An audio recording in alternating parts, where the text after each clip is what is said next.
Good morning, afternoon, or evening from whenever and wherever you're listening, and welcome to episode 12 of the Words from the Wharf podcast.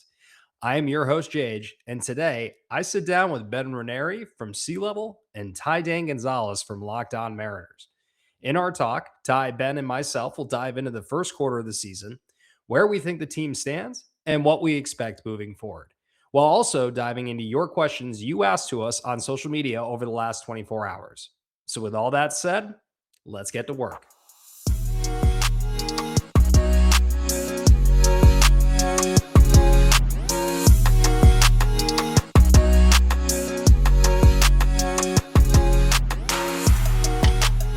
Hey, look at these guys. Ben, Ty, it is fantastic to have you gentlemen back on. Please tell me how both of you are doing, and more importantly, why are we still watching the Seattle Mariners?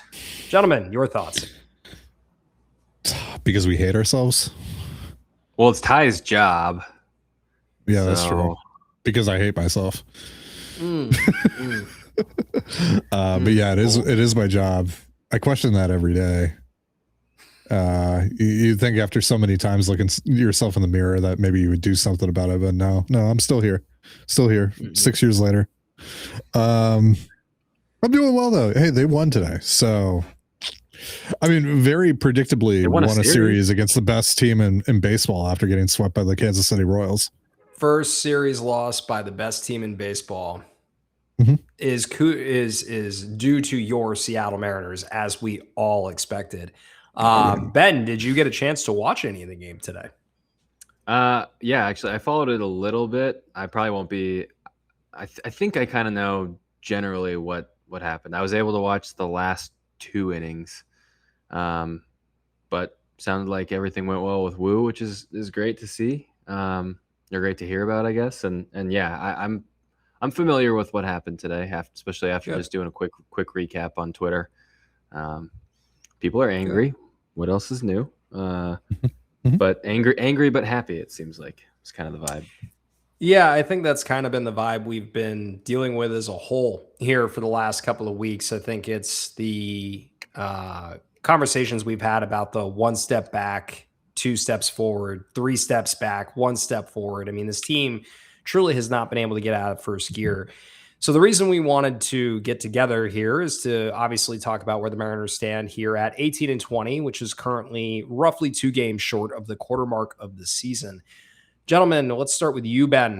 How do you feel so far about where the Mariners are at 18-20? Is this kind of something that you feel good about given the injuries, the things that have gone bad, the things that have gone good? Or do you think this is still just a struggle and something that just seems like a continuation of April where they can't get out of their own way? Here's the thing. Like, I don't really feel all that terrible about it because the rest of the American League is so mid. Like, that really helps just contextually with this whole thing, that like they haven't played that well at all. They've been pretty sloppy. They used like 3/4 of their roster in this series, like exclusively, and still won a series against the best team in baseball right now. Like, I don't know. I don't feel super terrible about where they're at just because of the way that the American League is kind of unfolded. And like, you know, they don't have all their guys right now. Some of their best players have played poorly for the majority of the year. Some of them we've seen some encouraging things from, like Julio. But obviously, like, Woo's had some rough patches. Julio's had some rough patches. Naylor's had some rough patches. Like, and they haven't gone in the tank. Like, they could be the Phillies or the Mets or one of these other teams that's, you know, had these extremely high expectations coming into the year, and they're not. They've stayed afloat, I would say. And like, right in this division, I think right now all they really need to do is stay afloat right now.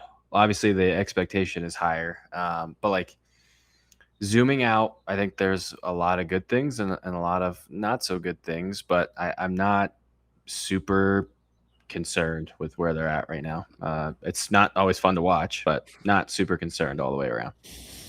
Yeah, I had said to Sarah Ennie in the last show that I had that there's nothing that the Mariners do better than immediately making you look stupid when you take a staunch take online. And sure enough, I make my post, as I'm sure many of us did. I know Ty, I believe you did right around the same time that I did as well, and basically said that the Mariners are not on my watching schedule. They are on the, if nothing else is on, the Mariners will be on. And sure enough, that was followed up by a 5-run inning. So, Ty, let me ask you as well. Same questions as Ben. However, I do want to lead with another question. Is there another team other than the Seattle Mariners that truly loves to voluntarily play with less players than they are allowed to? No, no, no. And it's been like this for years, man. It's been like this for years, where it's just like, oh, do we have an opportunity to play like as if we only have 23 guys on a roster? Yeah, let's do that. Let's do that. Yeah. It's funny. It's almost like the organization enjoys putting Major League Baseball. It's like MLB The Show when you're playing on the highest level, and then the Mariners are just going, nah, let's go harder. Let's go more. Let's get some mods in this. Let's get the PC version going. Ty, where do you feel, or where are you feeling? How are you feeling right now about where the org is, where the team is 18-20 in the midst of the sea of mediocrity that is the American League? Yeah, they finally almost broke me in the first game of the series. When Logan Gilbert gave up those 3 solo homers after they blew the bases loaded opportunity, I was like, all right, I'm going to go play video games for the rest of the night, and then I'll just figure out how the rest of the game went and do the podcast based off of that tomorrow. And I just can't do it anymore tonight. But, and lo and behold, they won, right?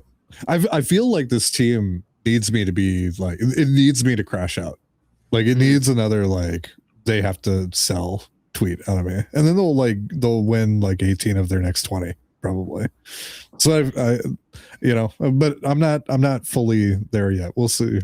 But no, like Ben said, in all seriousness, there are quite a bit of positives here. Again, like you said, Ben, like, dude, the American League sucks. It's like, it's the Yankees, it's the Rays, and then it's just a pile of shit. But the Rays are also falling apart at the seams. I mean, Steven Matz just went on the IL here a couple of days ago. They're already dealing with some of the guys that are well, first of all, the Rays turned Steven Matz back into a valuable pitcher because of course they did.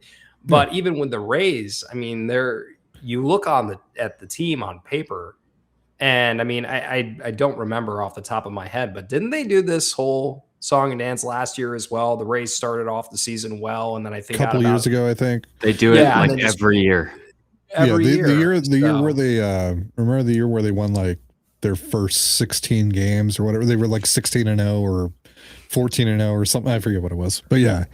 But yeah, it's literally just like those two teams. I mean, there's 3 teams above 500 right now in the American League, and 2 of them play in the same division, and the other one is the A's, who are 1 game over 500. And like, with everything that has gone wrong for the Mariners this year, they're a game and a half out from first place in the American League West. They're a game and a half out from having the 3rd best record in the entire American League and having the number 2 seed in the American League.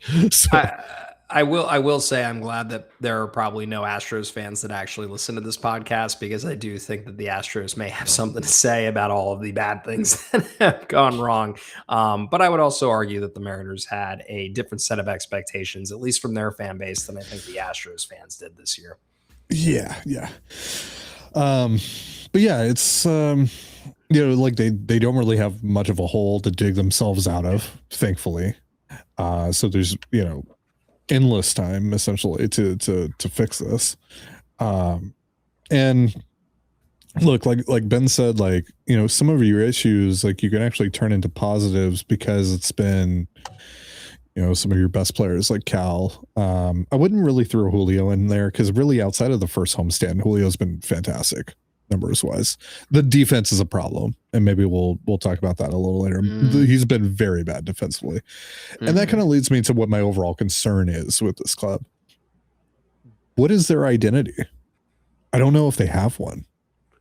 Like, is it pitching? I mean, like, I guess if you had to pick one thing, it would have to be pitching. But look, this roster was built in a way where you were sacrificing defense for the sake of offense.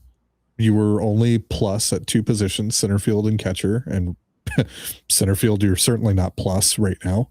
And catcher, I think you're like above average. I think Cal's been better defensively this year than he was last year. And you've obviously been plus at second base with what Cole Young has done. But outside of that, like every other position on your roster, you are either below average or just straight up bad to like straight up worse in the league at defensively. So, and then there isn't really much of a trade-off offensively right now. The offense is mostly struggled. Some guys have turned it around again. Like Julio's been fantastic at the plate since the first homestand. Josh Taylor's really turned it around since that Astros series. He's been great since then. Randy's probably been your most consistent hitter. You've gotten some great contributions out of Cole Young. Luke Raley's been inconsistent, but obviously he's had some big moments this year. Same with Dom Canzone. So like, yeah, there's like isolated positives here with the offense, but overall there just isn't enough of a trade-off for just how bad they've been defensively.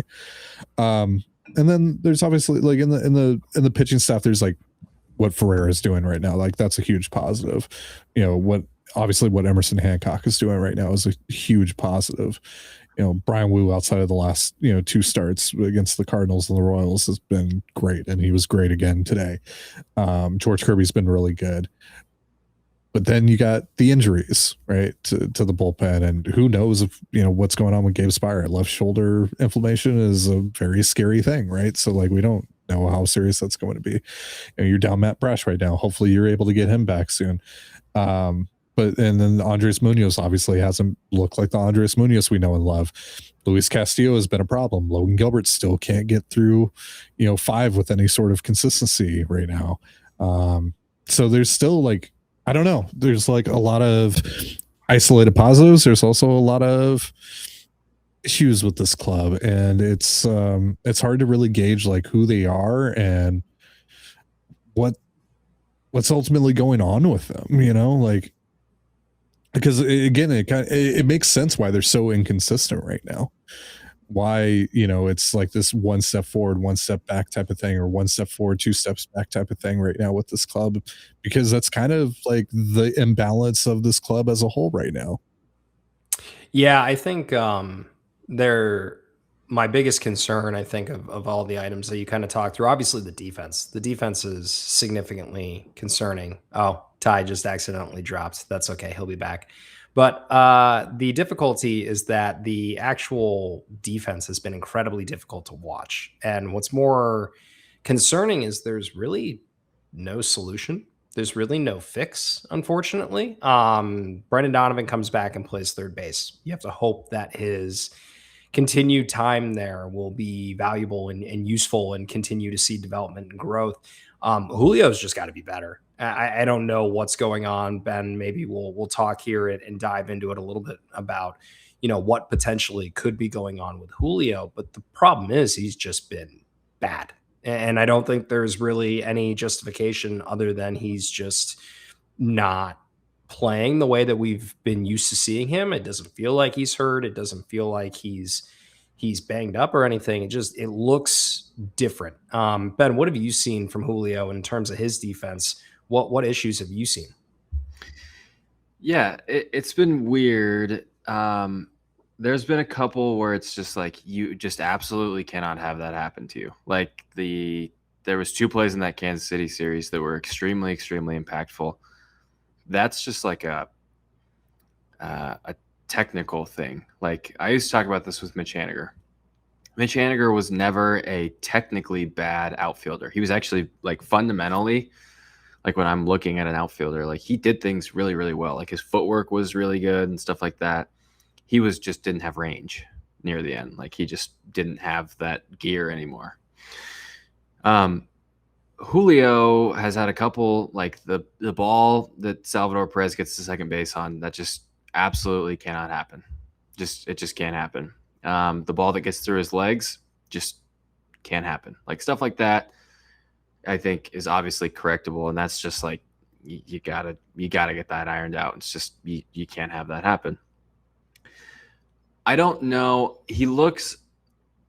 I don't want to say that he looks like he's a step slower, maybe, and that might just be something that it just is, right? Like he's probably destined to be a right fielder at some point, and I'm not going to doubt Julio. Like he already proved us all wrong. We already all know that he did prove us all wrong, and was able to play center field at a very high level. This also might get better as the year goes along. What I see a little bit is like his first step doesn't look as good. I think that's really, and I don't know if he's not, sometimes you just aren't trusting your reads out there. And it's sometimes, you do go through little defensive slumps. Like I can attest to that. Like I played out there. I played that position my entire career pretty much. Not that I'm anywhere near that level, but there's times where like I just wasn't getting the same. He's saying that he was a major. I would like it on the record.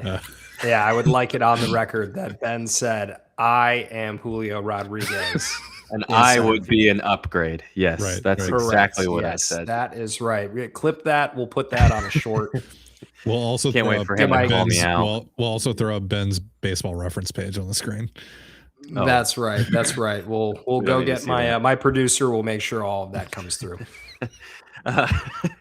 The one today. What was it? It was the 8th inning. I think Bizzardo was pitching. Yeah, that one, like he's got to catch that ball. Yeah, I think he's got to catch that ball. Like he's just, his first step is a little, I don't even know if it's hard for me to tell if it's not as quick or if it's just a little unsure right now and he's not getting the right reads, like defensive metrics too. And it's more so the eye test with him right now. Like it's not quite there. He's not quite as rangy right now. Maybe he's dealing with a little something like, maybe he's got a quad or a hamstring that's just like a little sore right now or something like that. But I don't know. It's obviously not as good as it was last year. The range isn't quite there. I have noticed the first step as a thing that's like not quite as good as it's been in the past. And I don't think that necessarily means that like, just because the first, 40 games or whatever haven't been as good as they've been in the past, I still think he can get there. And maybe as it warms up, the legs feel a little better and stuff like that. And he starts, kind of gelling and he sees the ball off the bat a little bit better. I don't know. I really don't have the answer. That's what's so hard about defensive metrics is you never really know. But it does look like he's maybe a tad slower. How many stolen bases has he had this year? I don't have his page up at all. 3, I think. He has 3. It does feel, and I don't know if it is the roster construction, even though that really wouldn't make too much sense based on where the roster was last year. It feels like the Mariners are running less than they were last year on the base paths. And I think if we looked up, how many attempts they probably had as a team through April in comparison to last year, I would assume that the Mariners are behind that. So again, to your point with Julio, it could be he's just taking it slow out of the gate, which, it's kind of a hard balance right now, right? Like if this is the defense you're going to get out of Julio, but we're going to get an entire season of what Julio has been essentially for the last 3 to 4 weeks, do we take that? I do know, obviously, like we do know that the big weakness on this team right now, and I know that there's been struggles with Logan Gilbert. I know that there is an issue, obviously, right now with the bullpen because of injuries. I don't think anything comes close to the defense because the defense is atrocious. And Ty, as you were out there for a second, as I said to Ben, there's no fix. Not that I think the organization is willing to do. Are you willing to DH JP permanently? Are you willing to probably have to put JP on the bench to let, Randy DH or Cal DH or Dom DH? The problem is, and we all kind of discussed this before, the roster itself coming into the season was clunky and it got exposed for being clunky very quickly with Dom and Luke kind of both being the exact same player.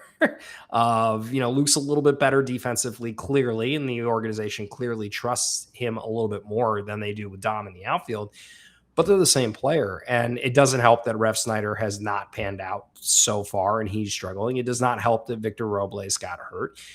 It does not help, though, that you're going with Connor Joe, which Connor Joe has been fine. He's performed admirably. I think Brennan Davis is going to keep just hitting dongs down in AAA and force the call at some point. But the issue is the same thing we said at the beginning of the year. They're incredibly left-handed. They struggle against left-handed pitching, especially soft tossing. I mean, we got body bagged in the Lord's year 2026 by Martin Perez today. And I know they're not trotting out their best lineup. I get that. Mm-hmm. But it is 2026 Martin Perez holding your offense to what? Did he give up the home run to he gave up the home run to Julio. That was his last at bat, right? Well, So like, he gave up 2 runs. and here's the thing, like we can acknowledge, like, they're not rolling out their best lineup, that they're not at full strength, but they're still talented enough in the lineup, right? They still have Julio Rodriguez, Cal Raleigh, Josh Naylor, Randy Arozarena, Cole Young, et cetera, in this lineup. And they're still kind of getting smoked, more often than not. Like that shouldn't be happening. By the way, I looked up the stolen base numbers.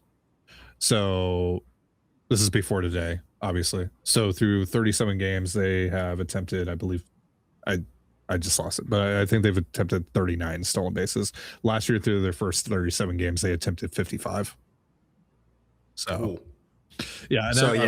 And mind you, this is with the Mariners having speed demon sliding savant Josh Naylor for an entire year, as opposed to last year. They didn't have his wheels at the beginning of the year. You ain't getting those Rowdy Tellez swipes. Yeah. Those are reserved for Josh Naylor. Thank you very much. It's pretty much. Is there anybody that would be? I guess Demo. Demo would have been running. Like, yeah, but Demo wasn't really getting on. Ooh, difference. actually, I take it back. Demo's first 4 weeks, he was an MVP candidate, and then something broke, and he's been broken since. But there's not really any difference outside of Demo on this roster, running wise. Not really. Right? It's pretty much the same Brendan people. Donovan versus Ben Williamson's a wash when it comes to running. Victor wasn't around. Like, Victor got hurt early. Yeah, and he hasn't been around this year either. So like that's a it's wash. Not like Ryan Bliss was healthy. We were playing Jorge Polanco at second base for he's a not healthy running season. More than Cole Young would be. Cole Young maybe has 1 or 2 bags. Yeah. So I'm actually really curious now on where all these. I guess it was just Randy and Julio and Demo running wild. Was that what it was?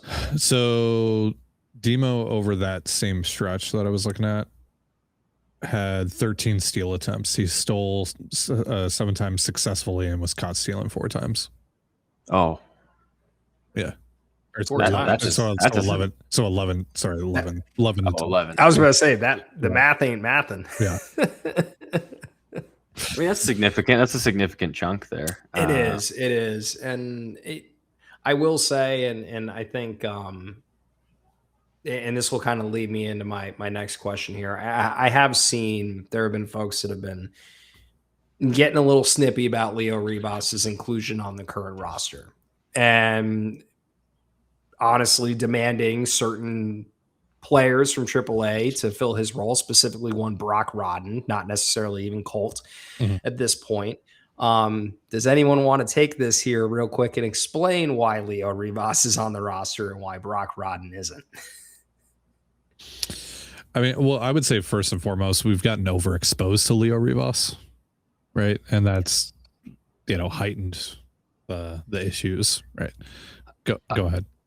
One thing also, like, that this annoys me a little bit. Everyone, and this is me included, was banging the drum for Leo Rivas to be on the roster last year when he wasn't. Yeah. They wanted him up, and I think we're seeing why.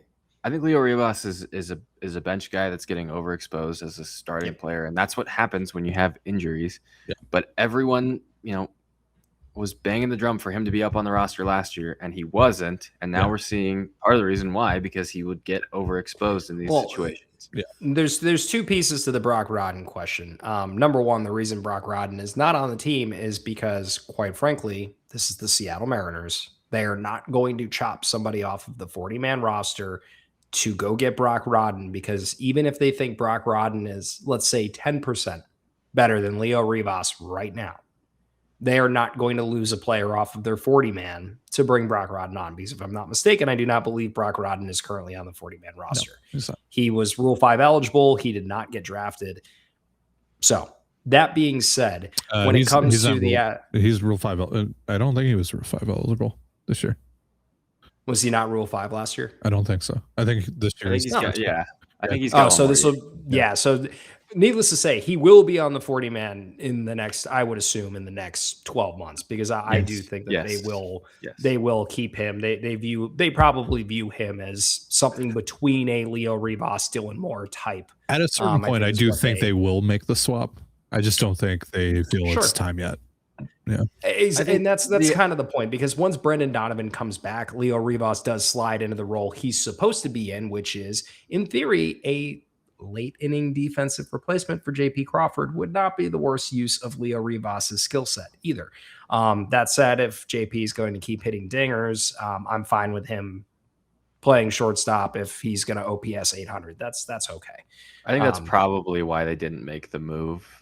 Yeah, ultimately, is that they didn't anticipate it being a long stint for Donovan on the IL, and to call up Rod and potentially, he's what, 26? Like, how much development is there really left? I don't know, but they probably don't want to call him up and then relegate him to a bench role. Kind of the same reasons why we don't really want Ryan Bliss to necessarily have been on this roster at the beginning of the year, to just rot on the bench. Well, yeah, right. And it's the same thing, I think, with it's the same thing but different when it comes to Colt, right? If you call up Colt has to play point blank, and he has to play every day, with the exception of maybe a day or two off, because you don't want to expose him right away to tough lefties, right? That roster spot doesn't exist. If you're calling up a 26-year-old Brock Rodden, who, by the way, missed the majority of the 2025 regular season due to injury, he has to play, because, to your point, the development side of giving him reps, getting him ABs, hopefully to see those strikeout numbers come down, because they are still a tad high for what you want to see. They've especially come down quite for a bit, 26-year-old. He's at 23.4% now. So, oh wow, so 20, yeah. I mean, then that's actually playable. But again, your concern is 23 in Tacoma for a guy that was at 30% in Arkansas for a healthy amount of time. What's that look like in the majors? Is it another 30% K rate? And again, with Leo Rivas, to everyone's point here, yeah, he's been overexposed. I mean, I don't know if it has changed, but I believe the tweet that I saw, if it wasn't 2 nights ago or yesterday, is that Leo Rivas has the most, I think, balls in play off of, or either contact or swings and misses, whatever it was. He has not gotten a base hit off of a off-speed pitch. And I believe he leads the league in most results with an off-speed pitch without a base hit. So he's just getting exposed to secondary stuff, and he can't hit it. And that's kind of become a problem. It would be interesting to see, the next time he actually gets to start. Until today. Oh, did he get one today? And today was off of a cutter. You said off-speed or breaking, right? Off-speed breaking, yeah. Is cutter going to qualify there? It was 85.8. We'll give it to him. He's off the schneid for now. Hell yeah. I don't buy that though. So let me ask you both. Let's put on our Hollander hats. We're gonna go with Hollander this time. Let's put on our Hollander hats. You can make one roster move that's not putting Brendan Donovan back on the roster for Friday against the White Sox. What's the roster move you would like to see the Mariners make that isn't the hopefully Brendan Donovan being ready to go off his rehab assignment? I would like to see Brennan Davis instead of Connor Joe. Yeah, dude, the guy, mostly for just the cool factor. The guy spent a long ass time in the minor leagues. Get him up there, see if he can crush a dinger. If he can't, or send him down. He's hot right now. I'd ride that wave, man. He spent a lot of time down there. I don't know what the deal would be with Connor Joe I think we discussed this earlier. Yeah, doesn't Connor Joe still have options? He does. Yeah, and he can't. Get him up here and let him crush a dinger. Yeah, he doesn't have the 5 years to refuse a reassignment.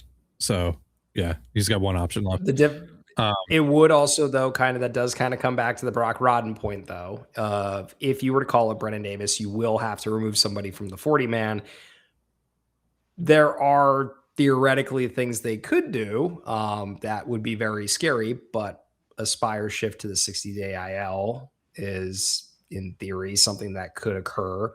There are also some names on the 40-man. I don't know the last time you looked. There are some names where you just sit there and go, who? So Domingo Gonzalez. So actually, Yeah. So actually, there's two moves, both related to Brendan Davis here. The other that I would like to see, if they are not confident, it's still not confident in either Refsnyder or Cal being able to play in the field, you got to IL one of them. And so maybe it's Davis for Refsnyder to the IL, and then. I mean, we just talked about, maybe, it's probably Ryan Bliss, if we're being honest, since he was on the taxi squad and all that. But, Brock Rotten for Connor Joe, I wouldn't be upset at that. Wouldn't be mad at that, just to have another backup, like actual backup infielder on the team. Ben, what about you? But at that point, Donovan's probably, for one of those guys. But yeah, it's hard because I think part of the reason why they have Joe on the roster is also for the backup first base purposes. And I don't know which, whatever. But I think that's part of the reason why he's on there. And Davis doesn't offer that. And they're all about, the versatility and stuff like that. Not that if Naylor did go down, you could just put Donovan over there and then, call somebody up the next day.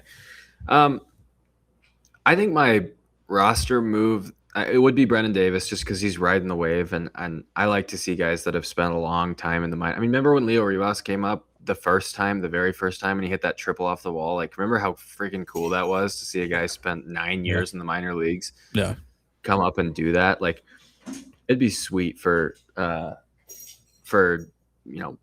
Davis to be able to come up and make his debut. I think my move, it's not actually a move, so this is cheating. I would like to see them, at some point they're going to have to see what they have in some of these other relievers. Like, try soft launch Alex Hoppe in a leverage spot. See if Simpson can get a left on left with 2 outs. Do something other than your top 3 guys, because you're going to kill Jose Ferrer or Edward Bizardo at some point. And you're going to be in an even worse spot where you're going to have to use these guys who haven't seen anything. Use those guys or call up Zulueta and use him if you feel better about him. Do something. I was going to say, I do think they soft launched. I think it was Goldie or whoever was on the call today with Goldie. I forget. Valley. I think it was Dave. Valley. Yeah. But they had both kind of made the comment as well. I think they soft launched Cooper Criswell today, to be honest, for your 7th inning role. Mostly because, Ben, I think it was our discussion that we talked about that your guy that's kind of tied with the Red Sox said that all Cooper Criswell does is come in and get the job done. And realistically, if you're asking Cooper Criswell to become your 7th inning guy or your bridge guy, hopefully it's not a fireman role, because that's really not what he should be used for. I personally think that if you're going to fireman role something, it's Alex Hoppe, because the dude's got the strikeouts, right? And again, I think we saw it in his last appearance too. His issue was he got stretched to 40 pitches in his debut. And it was also a wacky environment. The weather was terrible. It was Minnesota in April. But he had to come out for a 2nd inning. Yeah, Hoppe looked really, really good. And then his next outing looked really, really good. And he's getting swings and misses, and he's not necessarily walking a bunch of guys. All of the walks and falling apart were coming out for a 2nd inning, which is not something you should be doing with Alex Hoppe. Yeah. I would love to see Alex Hoppe in the fireman role. I think Criswell in the 7th spot is fine. If it's a more lefty-heavy situation in the 6th or 7th inning, to your point, give the ball to Josh Simpson. We have to see what these other guys are doing, because to your point, Ben, I saw it today. Ferrer is at 20 appearances in 19 innings now. What are we doing? It's May. It's the beginning of May. And you're going to run into a situation where then, now you don't have 2 lefties, because you ran one of them into the ground last year. One of them got ran into the ground last year, not on your team, but we're seeing the thing that we talked about last year a little bit. And I get it. Like, you have a win in front of you and you want to go get it, and your guy says, I'm good. Like, it's the Edward Bizzardo. Yeah, Poppy, I'm good. Put me in there. Like, I tweeted this afternoon. I thought it was Bizzardo in the 8th, and I thought it was going to be Hoppy in the 9th. I really did, because I sat there. I'm like, there's no shot in hell they're rolling with Jose Ferrer for the 3rd day in a row on May 6th. Then you don't know who Dan Wilson is. Mind you, let's also take into consideration he did an up down on the first day of that. He pitched 1 1/3, and technically it may be part of the reason why the Mariners lost last night. But I mean, Ferrer threw 3 1/3 in 3 days. And I will say, though, Ty and I tweeted it out. I believe you said it was 12 seconds apart. Jose Ferrer is a dog.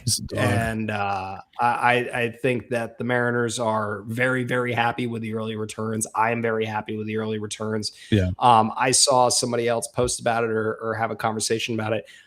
I think there's a valid conversation to be had that if Muñoz over the next couple of appearances can't get it together, Jose Ferrer's got to be the guy in the closer spot, just because he's got the experience of doing it. I don't want to do this to Mooney, but at the same time,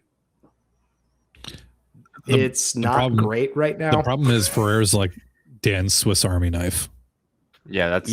Are you robbing him of what he's doing well, which is going and finding these lefty pockets and getting those guys? Yeah. Yep. And I. Yeah, Jose Ferrer is left-handed good Trent Thornton. I totally agree that like we're at a point now with Mooney where like there should be a discussion had. The problem is I don't think they're like, especially with I don't think they can without Brash and Spire back in the bullpen. Yeah, I think you got to keep riding with them. I think like if you are going to make a decision, it has to come after Brash gets back, and that decision would be to essentially make Brash the guy instead of Muñoz. And so which yeah, so like we've seen Brash in the closer role as well, and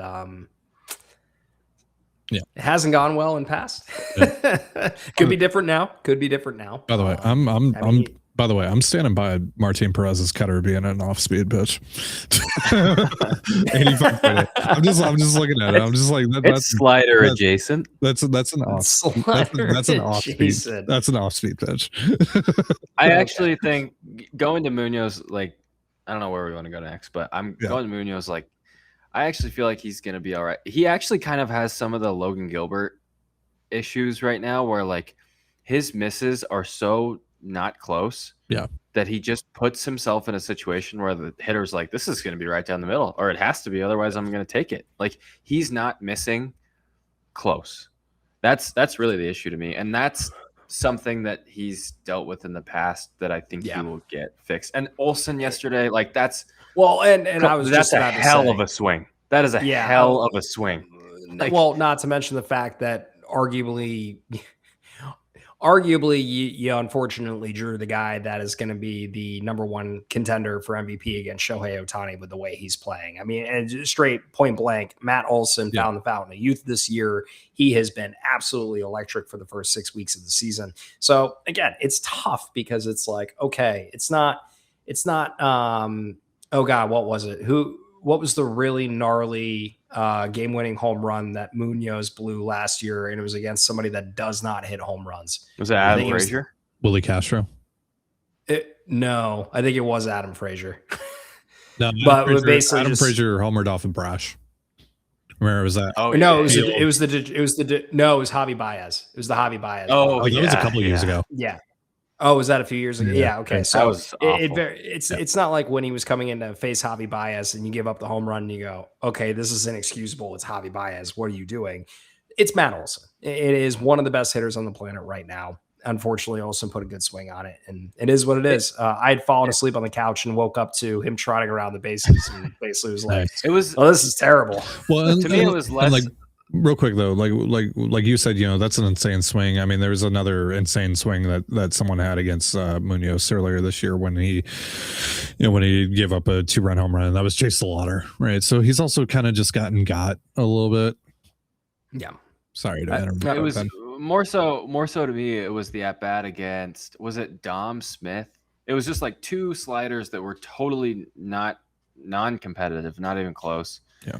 And then he has to just pipe a fastball, and that's a line drive to left field, and then you're in trouble again. It's more so that to me than the Olsen swing. Like, that's just a hell of a swing, man. Like, in that park to hit that ball out as a lefty that way, like, that's Cal Raleigh and like Yordan Alvarez maybe. And other than that, not a lot of guys are doing that. Yeah. Well, my bigger issue was like the like with Munoz was like maybe it was the blown save against the Royals, like especially the balk and all that, and also Julio plays a part in that whole situation as well. But like I think if we're gonna really like pick apart a Munoz outing, like a recent Munoz outing, that's probably the one that I would focus on more than than that one last night. Well, and to your point, the difficult part with the Munoz outing against the Royals is it doesn't happen if he doesn't balk, and that again, you just can't have it. You just can't have it, and it's one of those moments where again he's going through a very rough patch. This be different if it was Munoz of old, and we were just seeing him shut down the 9th inning, every other night. That's not who he is right now. So that balk looks a lot worse. It continues to add to the narrative of what's going on with Munoz. And again, it could just be, Ben, to your point, a patch that he's going through because he's gone through this stuff before.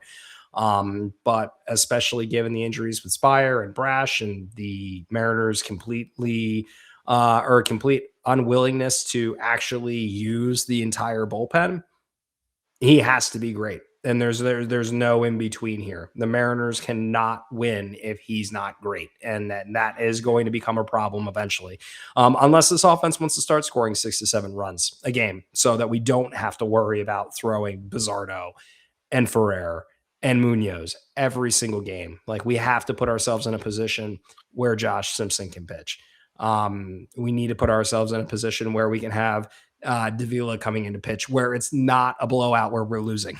That's where we need to get to. And unfortunately, as we've discussed, it's been a struggle. It's just how the Mariners are playing right now. I think we're all kind of in the same boat. It's frustrating that they are where they are.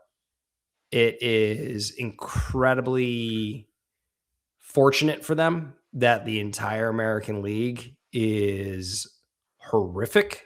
Yeah. And despite how bad they've played, they're still right there. And all it takes is 3 good turns through the rotation and, going 10-5. And the Mariners are 3 games over 500 and might have the second best record in the American League. That's how bad things are right now in the American League. Yeah, they're like 3 good days of baseball from being in first place. Well, that's honestly, when we were going into the Royals series, I think that's what a lot of people thought. And then the Royals series happened. So I personally, just a suggestion, love you, Kevin Martinez. You were very, very kind in spring. Thank you for meeting with us. But maybe let's just stop retiring numbers and doing big weekends because they don't go well. Like Lollapalooza, Randy Johnson weekend. They're so fun to go to.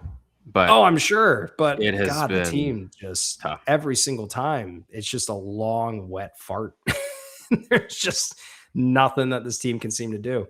So for the last 15 minutes here, I did actually send out a tweet yesterday asking for people to ask us questions. Because again, there's plenty that we can talk about. I think the nice thing about the Mariners, at least so far this year, is there's really no gray area with the Mariners right now. It's very much like Logan Gilbert needs to be consistent. Andrés Muñoz needs to be consistent. The offense needs to get its shit together, and the defense sucks. That's basically the conversation around the Mariners, outside of Emerson Hancock is owed the largest apology form from myself and a lot of other people as well.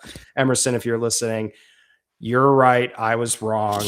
You're smart. I'm dumb. You're attractive. I'm very not good looking. To be fair though, on the Emerson Hancock stuff, the way in which he was operating before the season was not like he was one of the worst pitchers in all of baseball. Like he was.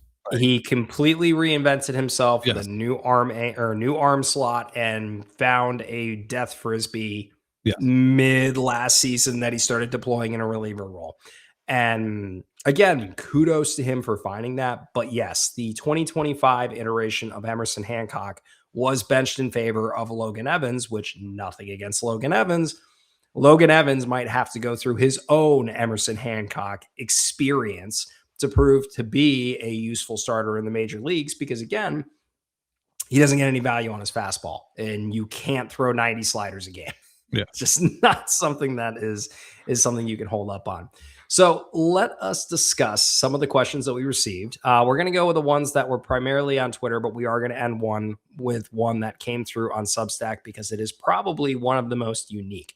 But we will start with Riley Donahue, who you can find at Riley P. Donahue.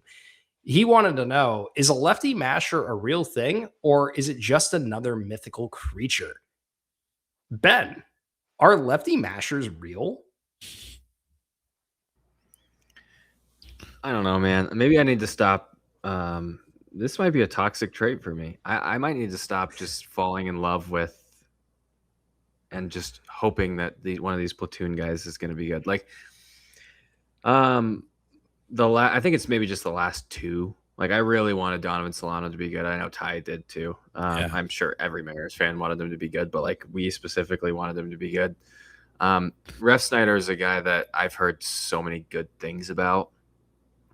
Just from people, a guy that's worked with him as a hitting coach, like thinks he's his favorite person he's ever worked with, and he's worked with some pretty cool dudes.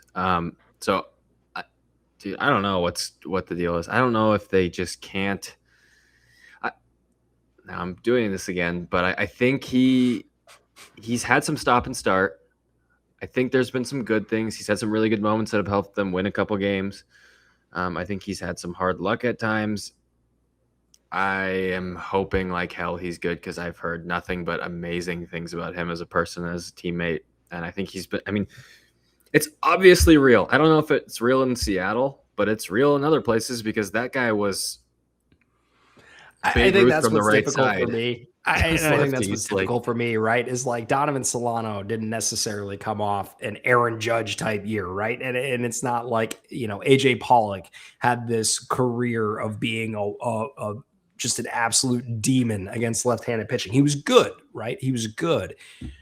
Rob Refsnyder was quite literally the best, if not one of the three best hitters in Major League Baseball for the last 3 seasons against left-handed pitching. Well, and comes to Seattle. Another thing thing too I is can't like, get out of my head. Go ahead. Sorry, but like the thing too is like it's not like they're worse than they were the year prior, right? No, it's like the cliff is here now. Like it's just like no, there's no steady decline. No. It was straight line down. Dude, AJ Pollock went from a 160 WRC plus against lefties to a 12 WRC plus. I saw it with my own fucking eyes. How? And he was out of the game. And then Donovan Solano last year. How? So one thing I can't get out of my head. The last 2 lefty mashers the Mariners signed literally retired. Yeah. I hope that he ends up being good. One thing I can't get out of my head that I was totally unaware of until like 2 weeks ago. And I don't know if I've shared this with you guys. I read my buddy, big Red Sox fan, like diehard, watches every single game, loves Rob Refsnyder. He sent me an article from this offseason that I was unaware of, that he was seriously contemplating retirement. And like it took a decent offer that was better than the rest of the offers to come out of retirement to play. Not necessarily come out of retirement, to draw him away from retiring. So I don't know. I'm not going to speculate on that. I don't know. But that's something that I had read. I think it was a Trade Rumors article that came out sometime in like November or sometime like that. But I mean, I feel like we've seen enough that is okay, and they don't have any other options. I feel like they got to keep running him out there. He's had the paternity leave. He's had the sore knees. Like, I think if he can't play right now, just IL him and hopefully get him back in 10 days. Doesn't seem like it's too awful of a situation. Maybe he could be back in 10 days and be fine. But I hope it's a real thing, because this is one that I really hope works out, because it was such good process too. Like, that's the other part that sucks. Yeah, Such good process. that was such a sneaky thing that they needed. That I wasn't Well, sure they were going to address. I was really excited because I had it in my list of my article that I wrote, the free agency article, where I went through each position of where a fit could be for the Mariners, and the outfield was obviously one. You kind of sat there and you're like, well, they got Canzone and they've got Rayleigh and they've got Randy and Julio. Like, yeah, they could use a right-handed bat, but they're probably not going to do it because that's who they are. But I listed Robert F. Snyder and said he's a lefty smashing god, and they signed him. And again, I don't know what it is, man. I don't know if it's a T-Mobile thing. I don't know if it's just a continuation of the left field curse to an extent, but now it's just switching to, I guess, right field, maybe. I don't know. It's just platoon, weak side platoon hitter curse. It's just the weak side platoon curse just will not go away. So that's enough for left-handed bullshit, because that's just making me angry. Speaking of bullshit, Contrives Bullshit, who you can find at That Guy Is Right on Twitter, would like to know, should we have held on to Ben Williamson? Let me start with that. No. Your guys' thoughts. Let me think about that one. No. That's two thus far, Shooter. Yeah, you know what Ben Williamson is hitting right now? Want to take a guess? Want to take a guess what his WRC plus is? I can tell you that if I'm not mistaken, his OPS is below 600. It's over 600, but is his slugging higher than his OBP by 10 points? He's got an 89 WRC plus, for those of you that are curious. With apparently suddenly atrocious defense, because they're trying to utilize him in positions he hasn't played before. Yeah. Do you want Brendan Donovan or not? Last time I checked, well, yeah, there's that, obviously, but let me cook here, Ben. Let me cook for a second. He is 6th percentile. Now it's above average right now. -3 for Mr. Williamson. And again, like you mentioned, they're trying to play him all over the place, which would be what people would probably prefer his role to be right now if he was still on this roster, not just to play third base. So now, obviously, with Brendan Donovan hurt, he would probably be primarily playing third base. But again, that would be when Donovan is healthy, probably what the preferred role would be there for Williamson, is to play some third, some second, some shortstop, etc. And I do personally believe that the Mariners' preference would have been to keep Ben Williamson on the team and have Brendan Donovan as well. But there was not a way for them to do it without adding a third team. And again, are you going to let Ben Williamson, who is older than Julio, prevent you from acquiring Brendan Donovan? Yeah, exactly. No, you are not. Yeah, exactly. So I Ben said, do you want Brendan Donovan or not? Do you want Brendan Donovan or not? And listen, I get, we discussed this. We all said the same thing. He's not a 160 game guy. It's just super unfortunate that it happened when it did. And then Cal got hurt too. And it's just, again, I would rather Brendan Donovan have this early and get through this, and then hopefully be able to give us 100 games through the rest of the year. I really hope that's the case. But again, there's no argument for me here. Like, Ben Williamson got you Brendan Donovan for the next 2 years. Isn't that how they got it done? Yeah. Mm-hmm. Yeah, that's what they So what are we doing? That's what they said the hang up was. The hang up was they basically needed an extra draft pick. Yep. And that's what they got. That's how that trade worked. Is they got an extra draft pick from Tampa to go to St. Louis. A lot St. of the Louis people didn't want Ben Williamson. Yeah. And they were, maybe they were right. They're not wrong. It's probably the same people that wanted Ben Williamson on the team that are also mad that they traded. There was a lot of people after like 2 Ferrer outings saying like, how could they have done this? How could they have traded Harry Ford for Jose Ferrer? And it's like, what would Harry Ford be doing here right now? Like, I don't know. That kind of stuff. I can tell you what Harry nuts. Ford's doing in AAA right now. Is I his like Harry OPS Ford. above I like Harry 500? Ford. No, to be fair, when that trade was made, I was like, oof.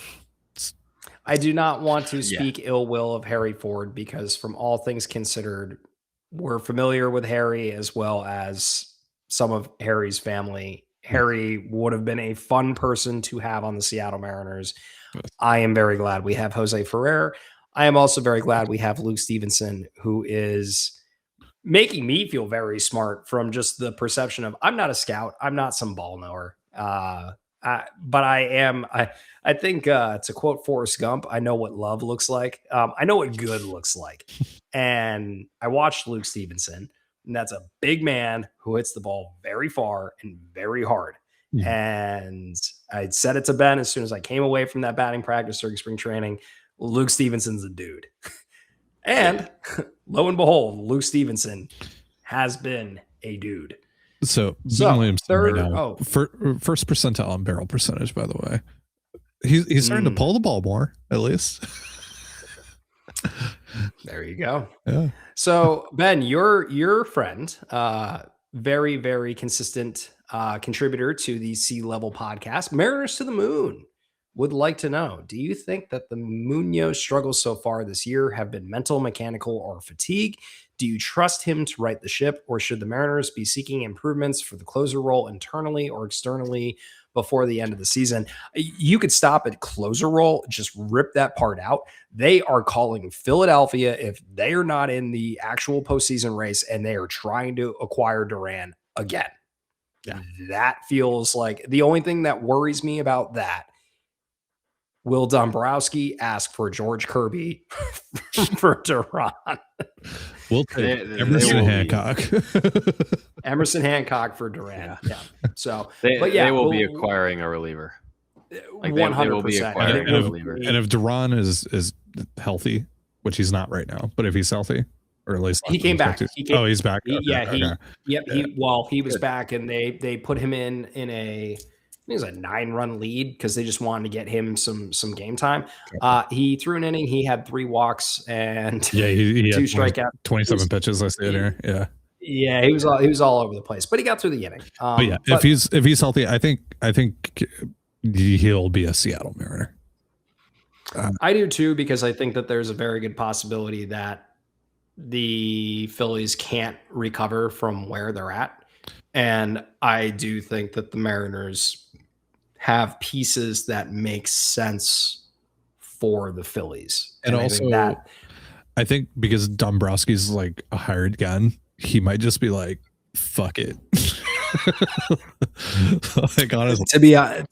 To be completely honest, if they continue to tank, it's a non-zero possibility that either Dombrowski just walks away or there's the mutual agreement to go their separate ways and they get an interim GM, because we're right there at that Dombrowski threshold, right? Where he keeps pushing and pushing and pushing, and they've tried with this roster. And like, listen, they were right to give Schwarber what they did. Trey Turner is still a very good baseball player. Bryce Harper is still a very good baseball player. Those are all true. Nola has not aged well. Taijuan Walker was a very bad use of resources, as much as I love Ty the person. They haven't been good. And the Dodgers series, I think, exposed them last year of oh wow, how far away are we? And it's like, yeah, well, guess what? The Braves are back now and they're healthy. And the Marlins are young and playing well. Like, I don't see a path for the Phillies to get to the playoffs this year, mostly because the NL is a death march. I mean, the whole NL Central is still over 500, if I'm not mistaken. Like, yeah, they are. There's no path for the Phils. So I think Duran and the Mariners still makes a bunch of sense. And hey, if it was going to cost you Harry Ford plus more, I mean, who knows? It could cost you Felton and Selston and another piece to go Yeah, get. I like to go back to the original question though. Like they're gonna ride with Munoz a little bit until the wheels fall off, because the best version of the Seattle Mariners in 2026 consists of Andrés Muñoz being good. It's just is what it is. Like they're gonna ride him a little bit, and he's also been like one of the most consistent performers at that position in the league over the past 3 years. Like they're gonna let him, and I don't see a guy that's just totally lost it. Like what was it? Was it to the game they won? Which was the game he looked absolutely dominant again? Like there's still the flashes. It's not like this guy's he just looked totally good 2 nights cooked. ago. Yeah, game 1 against the Braves. Game 1 against the Braves, he came into the 9th and just shut it down. They're going to keep giving him chances. They're going to keep giving him chances, and they should. Yeah. But they're going to also acquire a reliever. Yeah. And I think that's the point. Is it's not about closer. Yeah. It's about you need a guy in the back end of your bullpen who can close if Munoz is down for the night. That's what you need. Yeah. Again, like I totally get why there is a conversation around Andrés. I think it's totally fine to have a conversation about Andrés. I also just don't think there's other options right now. And I don't think it would be wise to like do anything with him right now. No. And There's we'll just like 4 really quick. There's like 4 teams that somebody asked me like for my way too early trade targets. The Cardinals, O'Brien, and Romero. Yep. There's the Rays. They have a bunch of guys. There's the Phillies. And then there's actually the Orioles. Like Yennier Cano would make a ton of sense. He's been awesome this year. Awesome. That's another guy that I think they would have their eye on. And I mean, I'm just going to say, and also if the Blue Jays continue to like tank, or like they'll get healthier, I assume. But like Louis Varland could be a guy. we are going to get out in front of this in advance, because there is a team that I do think is kind of in a similar situation to the Phils, where they're going to have to just kind of sell whatever they can. No, the Seattle Mariners will not be acquiring Aroldis Chapman. It is not how that organization works. Yeah. They will not bring him in. As much sense as in a bubble of left-handed flamethrower who has somehow gotten better with age. He's the kind of guy you'd love to have in the back of your bullpen. It does not matter. The organization will not touch that with a 10-foot pole. So at least that's my opinion. I think all three of us would be, I don't think any of us would be very happy having to do content the next day to have a conversation about Aroldis Chapman as a Seattle Mariner. So before anybody even wants to bring that up, no, it's not happening. Not how the Mariners operate. No. But going back to the Blue Jays real quick, they have Varland. I think Jeff Hoffman's in the final year of his deal, and like even though he lost his closer job and the ERA is kind of bad, he's actually like the underlying numbers are pretty good still. So maybe that's a guy. Tommy Nance, Braden Fisher. Like they have some guys there that are pretty interesting. So I'd keep an eye on the Blue Jays if they continue to disappoint. Okay. We're going to go rapid fire with a few of these to try and wrap this up relatively soon. So Van Dennis, who you can find at Dennis Dennis That's It on Twitter. If you could get a third baseman at the deadline, who and why? So let's just stick with the who. If you can keep the why short, great. Oh, there it is. Yeah. That's a good one, Ty. Yeah. That's a good one. If you could get a third baseman, who would you get? Colt Emerson. If Colby was here, I think he would say Ramon Urias. Hasn't he sucked for the Cardinals? I don't even. He's been awful. Yeah, awful. He's been. I got asked this question. I got asked, who of the guys that you were like standing on business for would you go with? And I was like, oh man, because it was like Willie Castro, not been very good. Ramon Urias, not been very good. Gino, not been very good. No, the answer is Colt. The answer is Colt. And I there's no one I'm trading for. I'm not trading for Alec Baum. I've always kind of felt like Miguel Vargas was a guy that they would like. I don't know. But if you're the White Sox, why? The White Sox are playing well right now, and I mean, as bad as it sounds, the correct answer would have been Akamoto, because don't Don't go look up his defensive metrics and the fact that he's played 30 games at third base. Don't do that to yourself because you will be very sad. Like they're not going to trade for Arenado. Like they're not going to do that. Nope. Yeah, I just now the time that I soft launch my Jorge Polanco for Luis Castillo is going to happen trade. Not that he's going to.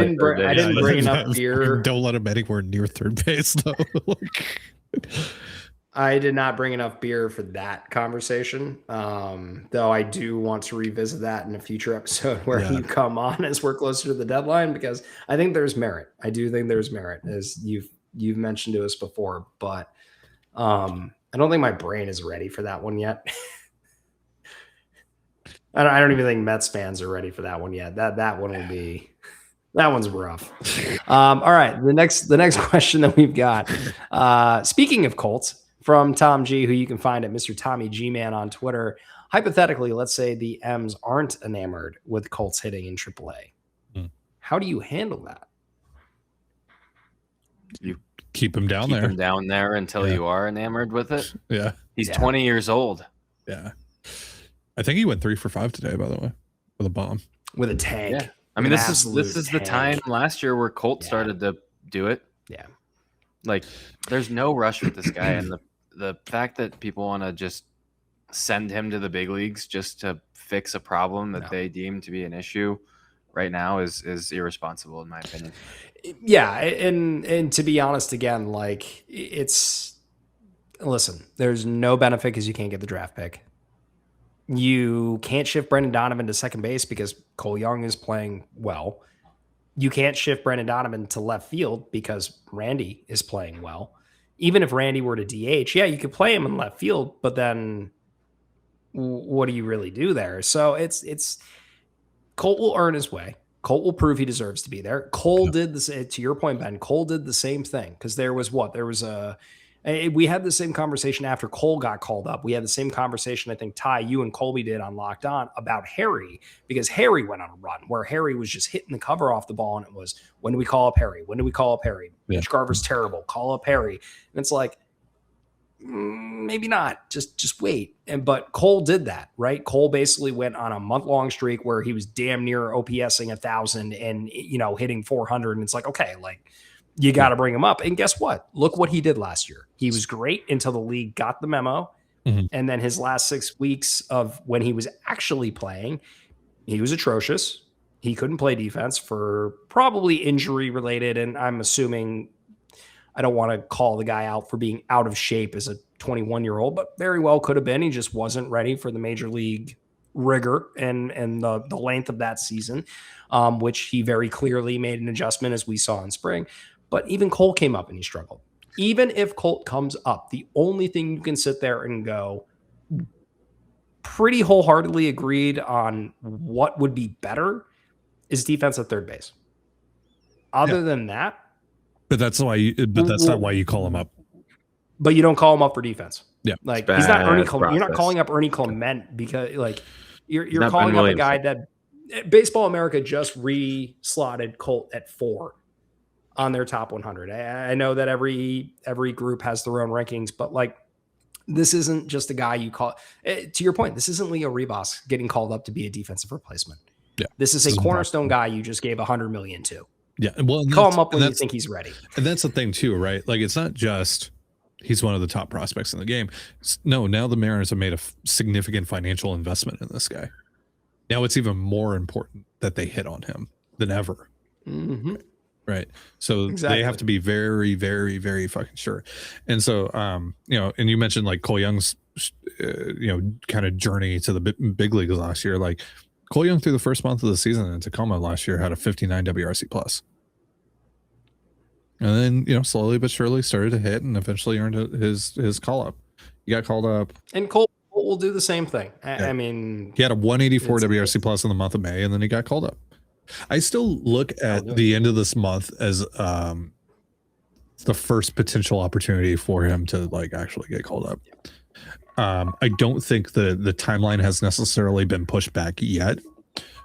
But and the other thing that we got to consider here is like, he's been managing this wrist thing And it seems like that's still like a thing that's kind of been going on for, even since he's gotten back to the lineup. And so, the further that he gets removed from that, like how does he look? So, and that's another reason why you don't want to call him up right now, is because like if he's dealing with this and then he's also struggling and he's not necessarily knocking the door down, and also the team is struggling, like it's just not a recipe for putting this guy in a good position to succeed. So again, because of the money involved, that's the most important thing here. They are going to be extremely cautious with him. Absolutely. And so, absolutely. Yeah. So one last question before we get to the fun one and then the sign off. Do you guys feel like Cal was rushed back? And this is from Mike Escobedo, who you can find at Mike Escobedo 40 on Twitter. He wanted to know whether or not Cal was rushed back from his side injury, or should he have gone to the IL? I mean, judging by how the first 2 games have looked, yeah. I mean, he's struck out what 6 times in these 2 games. It's been a lot. Yeah, and the only ball he put in play was like a cue ball to second base, right? He had the double play today that scored a run. Oh yeah, yeah. I appreciate that he feels like he needs to be back, especially with Brett and Donovan down, the offense struggling. And even when Cal's not hitting, his presence in the lineup still is felt, right? But he looks bad. And I don't want to sit here and play armchair doctor. But this is, the concern starts to become that if you actually go dive into what Cal has been basically since the second half of last season, post All-Star break through right now, it looks a lot like 2023 Cal Raleigh, except he's walking more because the power is the message that Cal can hit any pitch out of the park got out, right? So he's still walking more because people are more careful. But he's not looking first half 2025 Cal Raleigh's not necessarily been who he's been now for an extended period. And again, if you're banged up, just go take a breather, man. It's, not to, catch or throw strays, but like Pareda has looked fine. It's not like we're trotting out, shout out Jacob Nottingham or Brian O'Keefe or and also it doesn't seem like this is like something that he's going to have to miss a lot of time for. It's like if he's going to miss a couple of series, take a breather, man. Look, if you placed him on the IR or on the IL yesterday, he would have missed the rest of the series and the White Sox series, and then he would have been eligible to come back for the start of the Astro series, right? And so now you can't backdate it to Saturday anymore. Really, to me.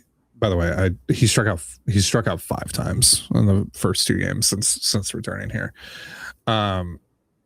It's less about like because again, like we're not doctors. I don't know exactly how Cal is feeling and all that, but I would say that he's still been rushed back if all he can do right now is DH, because it hasn't been worth it so far through these first 2 games. And you're putting your roster in a really fucking stupid position right now when you don't have a backup, like an actual backup infielder, and that's making you keep Connor Joe in the game to hit against a righty with runners in scoring position. And by the way, if what Dan Wilson feared in that moment, which made him not go to Luke Raley or Dom Canzone in that situation, if that what he feared became a reality, you're playing Connor Joe at third base, or Mitch Garver at third base, or like, I guess Rob Refsnyder wouldn't even be an option because of his knee. Because like I was like, oh yeah, I guess Rob Refsnyder would play second base for the first time in 7 years or something. That's apparently not even an option because he's hurt. Like, so like Connor Joe's going to play second base or third base, and like Mitch Garver's Mitch Garver's your backup third base. Right. Like what? What? Like so. Sorry, we're locked on tomorrow, but like I'm just like, this is fucking stupid. And it's not just a Dan Wilson thing, right? This is a Jerry. It's not a Dan Wilson. Oh no. It's not a Dan Wilson thing at all. Dan doesn't build the roster. Yeah, like Dan manages what he's given. Yeah, Dan manages what he's given. Like this is Jerry and Justin. Like, what are you doing? Like, what are you doing? But again, this is as I asked you earlier in the episode. Is there a team that loves voluntarily putting video games on the hardest level when they don't need to more than the Seattle Mariners? And the answer is no. This team just chooses to do things the most difficult way possible consistently, especially when it comes to roster construction. So final question before we get out of here. This came from friend of the pod, Timbo, over on Substack. And this one is a little out there, but something that I wanted to discuss with the team. So Tim asks, you're hosting a dinner and you can only bring 3 players who are underperforming with the goal that the dinner will turn their season around. Who are you bringing? What are you cooking? And how will it get them out of their slump? He then also made sure to inform me that no, I cannot use cheese-crusted quesadillas. So That's what I was going for. Ben, let's start with you. As the resident, very clear chef of the house, what would you make, and who are the 3 guys you're inviting? The only thing that I would say I make at an above average level, and I'm not giving my recipe out here, is chicken enchiladas. I am inviting Rob Refsnyder because I desperately want to be right, and I think he sounds like a cool guy. These are only guys that are underperforming. Yeah. Yes, guys that are underperforming. Okay. What would you make them, and how would it get them out of the slump? So also you need to say why it's going to get them out of the slump. Oh, Jesus. Yeah. So I hope your enchiladas. Hopefully we're going to have hopefully I have some good hitting conversations. We know some mutual people, Rob and I do. So maybe we can talk about those people. Maybe we can get him feeling a little comfortable. And then hopefully he just loves my enchiladas and he starts banging lefties again. So Rob. And then, oh man, guys that are underperforming. I mean, Cal can come too. I have a friend who's an athletic trainer. He's an athletic trainer for the high school I work at. Shout out Paul. Maybe he can give Cal some tips on some maintenance for that oblique, and we can have some hitting conversations and enjoy the enchiladas. Mm-hmm. Oh, the third guy. Who else is really bad right now? Doesn't necessarily. I'd like to know what like Luke Ray. Oh yeah, I guess it doesn't have to. Oh yeah, you're right. I'm just thinking. Doesn't have to be hitting. It's just people. Maybe getting Logan Gilbert. Okay. There you go. So, Refsnyder seems like a smart hitting guy. Okay, he does seem like a smart hitting guy as much as he struggled. Cal's his catcher. Let's get Logan Gilbert in that room too. He can taste some enchiladas, and they can have some good conversations. I'll just hang back and let them kind of work some things out together. I mean, when are those 3 guys specifically ever going to be sitting at a dinner together? Probably not going to happen. Get those guys in a room together, get some enchiladas, get a couple drinks going, and maybe Divish can come too and kind of mediate the conversation, and maybe we can get something going in the right direction. That's what I would go with. Do the enchiladas have crown in them? No, so he probably won't come. He's not coming then. But if it is the dinner in Montana, because he might. Oh, okay, yeah. Well, it doesn't say that the dinner has to be. Yeah, okay, so the dinner's in Montana. Cal Raleigh, there you go. I've heard, really likes Missoula, Montana. I have sources heard. Have told me. Sources. So, Cloud Strife has told us. Yeah. Pulling that one out from the deep archives. So Ty, 3 struggling players. You get to cook. How's it going to solve what ails them? Well, okay. So Cal Raleigh is coming, and I'm specifically going to bring him the chicken strips that he loves to eat when he's at the hotel here in Toronto. So yes, we're going to do that. Aaron Goldsmith told a story about that on the broadcast a while ago about how he just loves the chicken strips in Toronto. And so that'll get him going. That'll get him going, right? I just want to. Sorry to cut you off. I just want to say, and I know that this is probably not true, but Cal Raleigh definitely seems like the guy that only ate chicken tenders until he was like 25 years old, and probably still does, actually. And probably still does. And at least at the team hotel in Toronto, we know that for sure. That has been confirmed. Does Cal Raleigh have hot pockets in the freezer at his house? Because I think the answer is yes. And then we're gonna get Logan Gilbert in there, right? We're also gonna get Luis Castillo in there at the center, and then I'm gonna make them a good old bowl of unfuck juice, right? Which is going to unfuck them. How do you make that? It's a secret recipe. I'd be at risk if I told you on this podcast. I'm sorry, I can't give away family secrets, but you would start making it too much. Yeah, it would just but yeah, we're just gonna have a good old bowl of that. But Cal's gonna have his chicken strips from Toronto. Cal, you can't have any of this juice. Only chicken strips. Yeah, just chicken strips. I mean, we know the chicken strips are good enough. Right? That would be too much power. Like MLB would suspend him for juicing if he also had some unfucked juice with the chicken strips from Toronto. That's a lot. There's a lot going on with everything that you just said. Also, okay, first of all, Jade, I need to know your answer to this. And then secondly, I don't want to hijack your show, but I just got a question sent specifically for this show. Oh, interesting. Who's the question from? The name is redacted. I can't reveal that. But this question is specifically for Ty. Are you going to take $1,000 flight to Yakima to throw out the first pitch of the Pippins game next month during your? I wonder who asked us. Redacted. The name was redacted. I can't reveal my sources. Redacted. Yeah. No, I will not be flying to Yakima to the Yakima International Airport. Oh, international. Yeah. Oh, that's the big one. Yeah. That's what, you were gonna fly into the smaller airport in Yakima? Yeah. Idiot. I'm gonna be too busy cooking up unfuck juice for government. That's right. I gotta spend the money for the special ingredients for that. So no, I can't fly to Yakima, unfortunately. So I think the easy one is Cal, right? Cal absolutely needs to come. Like we're dealing with some batting averages that we haven't seen out of him in quite some time. So Cal is absolutely coming to the dinner table. And then I am, Logan is a good one. Primarily because I don't think he needs much. I just think he needs a good home cooked meal. And I think that would really help both of them. And then finally, I don't necessarily, the problem is the bullpen's not struggling because they're bad. The bullpen's struggling because they're hurt. So I can't pull anyone out of the bullpen. But I think, I want to go with Leo Rivas. And the reason I want to go with Leo is because when Leo is right, he's just such a pain in the ass.